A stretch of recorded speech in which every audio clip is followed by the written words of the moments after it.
Good morning friends, स्वागत आहे तुमचं आजच्या प्री मार्केट रिपोर्टमध्ये. तर मग चला सुरुवात करूयात आजच्या प्री मार्केट रिपोर्टला आणि जाणून घेऊयात की आज आपल्या स्टॉक मार्केटमध्ये काय होऊ शकतं ते. त्याआधी तुम्ही जर चॅनलवरती नवीन असाल तर चॅनलला सबस्क्राईब करायला बिलकुल विसरू नका. तर मग चला सुरुवात करूयात आजच्या व्हिडिओला. मित्रांनो, काल आपल्या मार्केटमध्ये सुट्टी होती ईदमुळे, परंतु जगातले सगळे मार्केट्स मात्र चालू होते. तर आता नक्की काय झालेलं आहे या सुट्टी दरम्यान आणि आज काय होऊ शकतं तर ते पाहणं खूप जास्त गरजेचं आहे, कारण आजचा दिवस जरा जास्तच इम्पॉर्टंट आहे. तर सगळ्यात महत्त्वाची गोष्ट म्हणजे आपण गिफ्ट निफ्टी व्यवस्थित पाहायला पाहिजे, कारण काल जरी आपल्या मार्केटला सुट्टी असली तरी गिफ्ट निफ्टी मात्र चालू होतं. तर याची सुरुवात झाली परवा रात्रीपासून. जेव्हा आपलं मार्केट बंद झालं त्यानंतर US-नं इराणच्या काही बोटींवरती अटॅक केला, ज्या माइन्स लावत होत्या स्ट्रेट ऑफ हॉर्मुझमध्ये. त्यानंतर मग इराणकडनं सुद्धा रिटेलिएशन यायला सुरुवात झाली. त्यानंतर काल आपण पाहिलं की जे काही अलाईज आहेत US-चे, तर त्यांच्यावर देखील इराणनं हल्ला केलेला होता. थोडेफार मिसाईल्स वगैरे टाकले होते, परंतु त्याला आपण फ्रेंडली फाईट म्हणू शकतो. जसं की दोन्ही बाजूला लढायचं नव्हतंच, परंतु आपली ताकद मात्र दाखवून द्यायची होती की आम्ही अजून लढू शकतो. परंतु हे सगळं होत असताना, ही भांडणं होत असताना सगळ्या जगाला असं वाटायला लागलं की आता युद्ध अमेरिकेचं आणि इराणचं पुन्हा सुरू होईल. त्यामुळे gift Nifty almost 400 point down झाला होता. त्यानंतर झालं काय की काल रात्री US मार्केटसुद्धा याच गडबडीमध्ये होतं, परंतु ते जास्त काही डाऊन बंद झालेलं नाही. हार्डली 0.3%, 0.2% अशा पद्धतीने बंद झाले. परंतु जेव्हा US मार्केट बंद झालं त्यानंतर एक न्यूज आली, ती महत्त्वाची आहे. ते म्हणजे US आणि इराण 60 दिवसाच्या सीज फायरवरती ॲग्री झालेत.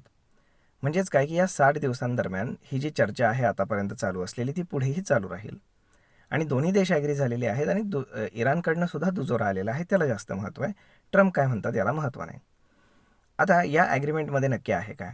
तर या ॲग्रीमेंटमध्ये दोन महत्त्वाच्या गोष्टी आहेत. एक म्हणजे स्ट्रेट ऑफ हॉर्मुझ पूर्णपणे विदाऊट एनी कुठल्याही टोलशिवाय ओपन करायचं, आणि दुसरी गोष्ट म्हणजे इराण फर्दर कुठलंही न्यूक्लिअर डेव्हलपमेंट करणार नाही. तर इराणनं असं सांगितलं की स्ट्रेट ऑफ हॉर्मुझ आम्ही ओपन करू, परंतु जे काही तुमची सेकंड डिमांड आहे तर त्याच्यावरती आम्ही 1-2 दिवसामध्ये तुम्हाला उत्तर देऊ, असं सांगितलेलं आहे. परंतु ही गोष्ट मार्केटच्या दृष्टीनं खूप जास्त चांगली आहे, कारण न्यूक्लिअर डेव्हलपमेंटचा डायरेक्ट आपल्या इकॉनॉमीशी कुठल्याही प्रकारचा संबंध येत नाही, परंतु स्ट्रेट ऑफ हॉर्मुझचा मात्र येतो. त्यामुळे आता इथे नक्की काय होणार ते पाहणं खूप जास्त गरजेचं आहे. आता आज आहे शुक्रवार आणि शेवटचा दिवस. यानंतर लाँग विकेंड आहे. या लाँग विकेंडमध्ये बऱ्याच काही न्यूज येतील आणि सीज फायर ऑलरेडी दोन्ही देशांकडनं ॲग्री झाले, त्यामुळे आता पुन्हा फ्रेंडली फाईट होण्याची पॉसिबिलिटी कमी झाली आहे. त्यामुळे काय होतं आहे ते पाहणं खूप जास्त गरजेचं आहे.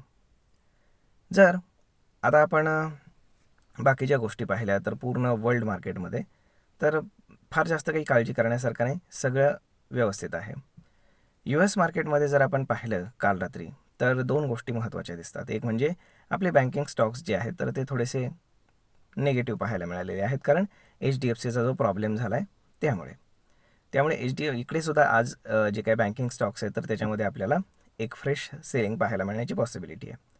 परंतु IT स्टॉक्स मात्र मार्केटला चांगल्यापैकी बूम करण्याची पॉसिबिलिटी आहे. त्याचं कारण असं आहे, आपला जो विप्रोचा ADR आहे जो US-मध्ये काम करतो तर तो 18% ग्रीनमध्ये क्लोज आहे.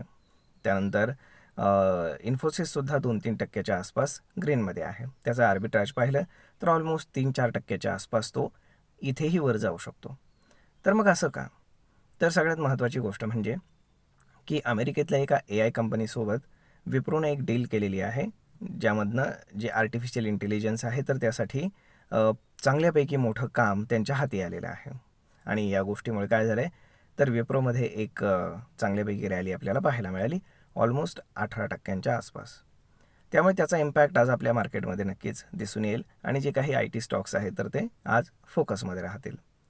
त्यानंतर मुकेश अंबानींनी सुद्धा सांगितलेलं आहे की ते जिओच्या IPOसाठी एक स्ट्रॅटेजिक ॲटॉनॉमी पाहत आहेत आणि कशा पद्धतीने करता येईल त्यांचा विचार चालू आहे. शिवाय 19 जूनला त्यांनी AGM ठेवलेली आहे, ॲन्युअल जनरल मीटिंग, आणि त्यामध्ये देखील मोठी अनाऊन्समेंट होण्याची पॉसिबिलिटी आहे. तर मग पाहूयात की नक्की काय होतं ते. त्यामुळे काही ठिकाणी गुड न्यूज, काही ठिकाणी बॅड न्यूज, अशा पद्धतीचा सिनेरिओ आहे. परंतु जर आपण गिफ्ट निफ्टी पाहिलं तर गिफ्ट निफ्टी इंडिकेट करत आहे की almost market 100 point gap down open होईल. परंतु असं काय आहे, याच्यामागे कुठलीही स्पेसिफिक रिझन नाही आहे. मे बी मार्केट फ्लॅट देखील ओपन होऊ शकतं, कारण सीज फायर ऑलरेडी झालेला आहे. स्ट्रेट ऑफ हॉर्मोज ओपन होण्याची पॉसिबिलिटी देखील आहे. आणि महत्त्वाची गोष्ट म्हणजे जगातले सगळे मार्केट्स हे सध्या ग्रीनमध्ये आहेत, इन्क्लुडिंग US फ्युचर्स. एशियन आणि युरोपियन मार्केट्स देखील ग्रीनमध्ये आहेत. त्यामुळे खूप हायली चान्सेस आहेत की मार्केट 24,000 ब्रेक करून वरच्या साईडला जाईल. त्यानंतर याचाच एक सिग्नल आपल्याला मिळालेला आहे, तो म्हणजे आपला विक्स. आपला इंडिया विक्स हा प्रचंड ड्रॉप झालेला आहे. आपण जर पाहिलं तर 15च्या आसपास तो आलेला आहे. तसं पाहिलं तर स्टेबल मार्केटसाठी तो 15च्या खाली आला पाहिजे. जेव्हा मार्केट स्टेबल राहतं तेव्हा इंडिया विक्स हा डाऊन साईडला 12, अप साईडला 15 या रेंजमध्ये खेळत असतो आणि तेव्हा मार्केट चांगल्यापैकी स्टेबल राहून वर्केबल असतं. त्यामुळे पाहू आता काय होतं ते. जर आपण ओपन इंटरेस्टच्या हिशोबाने कॅल्क्युलेशन केलं तर 23,900 आणि 24,000 या ठिकाणी जबरदस्त फाईट आहे. त्यामुळे मार्केट कुठल्या बाजूला जाणार हे पाहणं खूप जास्त गरजेचं आहे. तसं एकंदर सगळी परिस्थिती पाहिली तर 24,000 ब्रेक करून मार्केट इझिली वरच्या बाजूला जाऊ शकतं. परंतु जर आपण डाऊन साईड पाहिली तर जेव्हा 23,900 ब्रेक करून मार्केट खालच्या साईडला सस्टेन करेल तेव्हा 24,000 हा एक चांगल्यापैकी रेजिस्टन्स म्हणून आपल्याला काम करताना पाहायला मिळेल, ज्याची पॉसिबिलिटी फार कमी आहे. तर मग होप सो पाहूयात की पूर्ण दिवसभरामध्ये कशा पद्धतीने प्राईस ॲक्शन डेव्हलप होतं ते. तर मग मित्रांनो, हा व्हिडिओ, ही माहिती तुम्हाला कशी वाटली हे तुम्ही आम्हाला कमेंट करून नक्कीच सांगा. आणि जर आवडली असेल तर आपल्या जवळच्या मित्रमंडळींसोबत देखील हा व्हिडिओ तुम्ही शेअर करायला विसरू नका. धन्यवाद.